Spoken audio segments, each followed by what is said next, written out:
इस बार की होली बहुत खास है क्योंकि पूर्णिमा तिथि 17 मार्च को है और होलिका दहन 17 मार्च 2022 को ही मनाई जाएगी और अगले दिन चैत्र मास की प्रतिपदा तिथि को रंगों वाली होली होगी।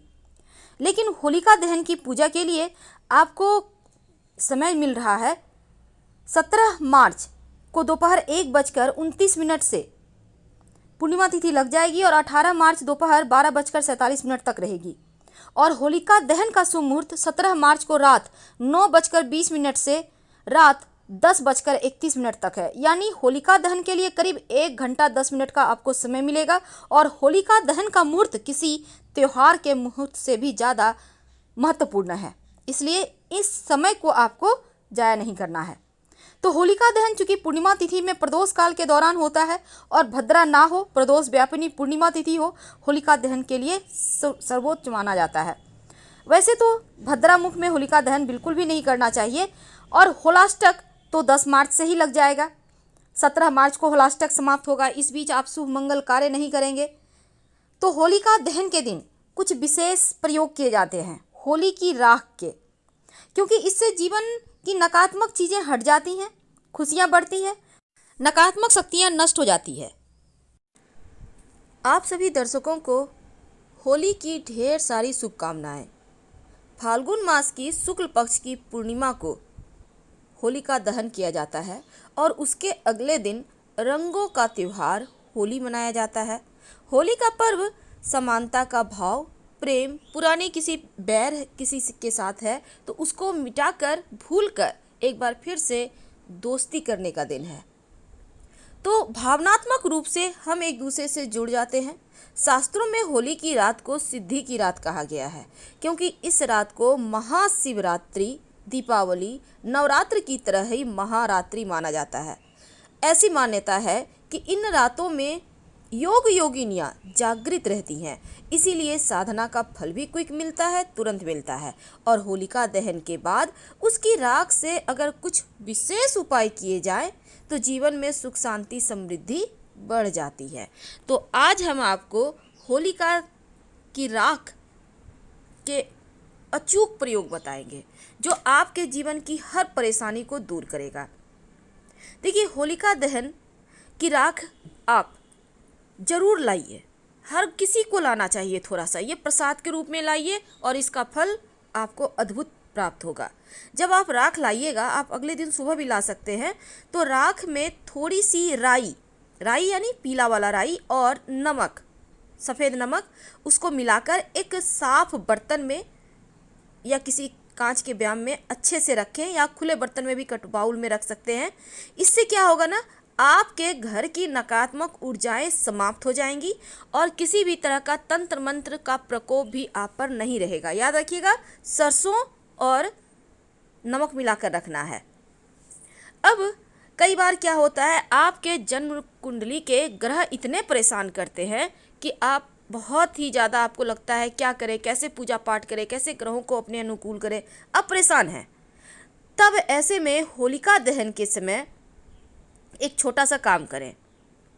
घी तो आपको पता होगा, घी में 2 लौंग डालें, एक पान के पत्ते पर उस लौंग को रखें और एक बतासा रख दें। अब होलिका दहन के जगह पे जाइए और जब होलिका जल रही हो उस समय अग्नि की कम से कम 7 परिक्रमा करें और आग में डाल दें और अगले दिन उस राख को आप थोड़ा सा लेकर किसी बहते हुए पानी में प्रवाहित कर दें तो आपके जन्म कुंडली का कोई भी दोष आपको परेशान नहीं करेगा। तमाम दोष समाप्त हो जाएंगे, जीवन में खुशियाँ आ जाएंगी। आप यकीन मानिए, आपके कष्ट कम होने शुरू हो जाएंगे। अब बात करेंगे आपके स्वास्थ्य की। अपनी सुविधा अनुसार उपाय कीजिएगा। हम आपको उपाय तो बता देंगे लेकिन आप अपनी सुविधा के अनुसार ही करें। देखिए, होलिका की रात एक छोटा सा प्रयोग किया जाता है आपके स्वास्थ्य की परेशानी को दूर करने के लिए। वैसे ये प्रयोग आप दिन में ही करके रख लीजिएगा। क्या करेंगे, सरसों के दाने थोड़ा सा लें, उसको हल्का सा दरदरा पीस लें। अब उसमें 1 चुटकी हल्दी, थोड़ा सा दही और थोड़ा सा शहद मिलाकर उपटन बना लें। इस उपटन को पूरे शरीर पर लगाएं और इसमें से थोड़ा सा उपटन लेकर, जो मैल मान के चलिए कि वो मैल है, अब इस शरीर से जो मैल निकले उसे होलिका की आग में डाल दें तो आपका स्वास्थ्य अच्छा हो जाता है, शरीर निरोगी होता है। क्योंकि इस उपटन में जो आपने हल्दी डाला वो गुरु का स्थान ले लिया, शुक्र का स्थान दही का है, और इसमें जो आपने चंद्रमा का स्थान हो गया यहाँ पर सरसों और शहद, शनि चंद्रमा से संबंध रखता है, तो यकीनन आपके स्वास्थ्य के विकार समस्याएं जो परेशानियां हैं वो दूर हो जाएंगी। अब धन की बात करते हैं। अब धन की देवी माँ लक्ष्मी को हर कोई प्रसन्न करना चाहता है, तो ऐसे में एक छोटा सा प्रयोग करें। अगर आप चाहते हैं कि धन की मुश्किलें दूर हो जाए, तब जब होलिका दहन हो जाए उसके अगले दिन सुबह थोड़ा सा राख ले आइए।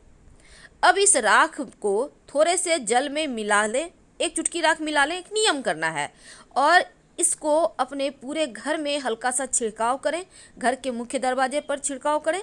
नकारात्मक शक्तियों का प्रभाव दूर होगा। आप चाहें तो सूखा हुआ राख भी एक दो चुटकी ऐसे ही लेकर आप छिड़क सकते हैं। घर का वास्तु दोष दूर होगा। घर में अगर किसी तरह की आर्थिक परेशानियां हैं, घर में कलह कलेश हैं, तो वो भी समाप्त हो जाएंगे। बहुत सिंपल है, आप इसको कीजिए।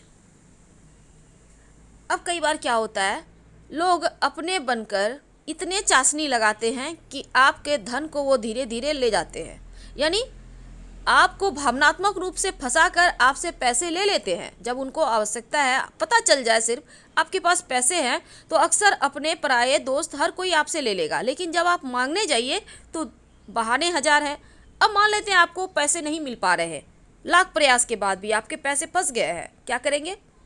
जहाँ पर होली जलनी है ना, वहाँ पर होलिका दहन के पहले जाइए। अब अनार की लकड़ी से उस व्यक्ति का नाम लिखिए जिसने आपका पैसा ले लिया है, और फिर होलिका माता से प्रार्थना करें धन वापसी की। उसके बाद जहाँ पर आपने नाम लिखा है, जिस व्यक्ति ने आपका पैसा लिया है, उसके नाम के ऊपर हरा रंग का गुलाल छिड़क दें। ऐसा करने से आपका फंसा हुआ धन आने की संभावना बढ़ जाती है। तो ये प्रयोग कीजिए, आपका रुका हुआ फंसा हुआ धन आ जाएगा। पुराणों में होलिका की जो राख है उसको सबसे ज़्यादा पवित्र और शुभ माना गया है। कहा जाता है अगर आप होलिका दहन के बाद राख को उठाकर थोड़ा सा ले आते हैं और माथे पर त्रिपुंड बनाते हैं, बाईं तरफ से दाहिनी तरफ लगाइएगा, यानी बाईं तरफ पहले उंगली को रखें, फिर दाहिनी तरफ 3 उंगलियों के सहारे लगाइए। 27 देवी देवता संतुष्ट होते हैं, इसको त्रिपुंड कहते हैं। और आपको तो पता है त्रिपुंड के स्वामी हैं भगवान शिव, और इसको लगाने से बीमारियां परेशान नहीं करती, किसी भी तरह का शोक यानी तकलीफ दूर हो जाती है, भय का नाश होता है। तो आप त्रिपुंड लगाएं या ना लगाएं, लेकिन होलिका की राख लाकर घर के सभी सदस्यों को उसका तिलक कीजिएगा, परेशानी नहीं परेशान करेगी। अब हम आपको धन की मुश्किलों को दूर करने के लिए एक छोटा सा प्रयोग बताएंगे, क्योंकि धन के बिना तो जीवन ही अधूरा है। इसलिए आप होलिका के मान लेते हैं अपने होली की राख लाया, अगले दिन प्रयोग नहीं किए, कोई बात नहीं, 2-4 दिन बाद ही कर लीजिएगा, उससे भी आपको उतना ही फल मिलेगा। तो आज हम आपको एक सिक्के का प्रयोग बताएंगे जो आपके जीवन के हर कष्ट को दूर करेगा। देखिए, होलिका दहन के दिन खास उपाय किए जाते हैं। अगर आप कौड़ियाँ अर्पित करते हैं होलिका दहन की अग्नि में, तो धन संबंधी बाधाएं दूर होती हैं। अगर अग्नि में नींबू अर्पित करते हैं तो नज़र दोष, हाय, बद्दुआ, तंत्र मंत्र से रक्षा होती है। और अगर अग्नि में गूंजा डालते हैं तो शत्रुओं से रक्षा होती है। अगर सिक्का डालते हैं सर से 3 बार वार कर, तो घर में कलह क्लेश समाप्त हो जाते हैं। अब हम एक छोटा सा प्रयोग बताएंगे। देखिए, होलिका दहन की रात को जमीन में जहाँ पर होलिका दहन होगी, आप पीतल, लोहा या चांदी का एक छल्ला गाड़ दें तो माँ लक्ष्मी प्रसन्न होंगी, घर में बरकत होगा। बाद में उस सिक्के को ले आइएगा और घर के मुख्य दरवाजे पर लाल धागे के सहारे बांध दीजिएगा। अगर धन की ज़्यादा परेशानी हो तो इस किल्लत से बचने के लिए एक मिट्टी का छोटा सा कलश ले लें, इसमें चावल भरें, 1 रुपये का सिक्का डालें, और अब इस जो आपने मिट्टी का कलश लिया है सिंदूर से स्वस्तिक बनाएं और लाल कपड़े से बांध दें। ओम नमो भगवते वासुदेवाय का जप करते रहें और इसे अपने घर के पूजा स्थान पर रख दें। धन की कमी कभी नहीं होगी। देखिए, होली के दिन विशेष प्रयोग इसलिए किए जाते हैं क्योंकि इस दिन बहुत सारी शक्तियाँ एक्टिव रहती हैं, जागृत अवस्था में होती हैं। इसीलिए छोटा सा प्रयोग आपके बरकत को बढ़ा देगा। धन्यवाद।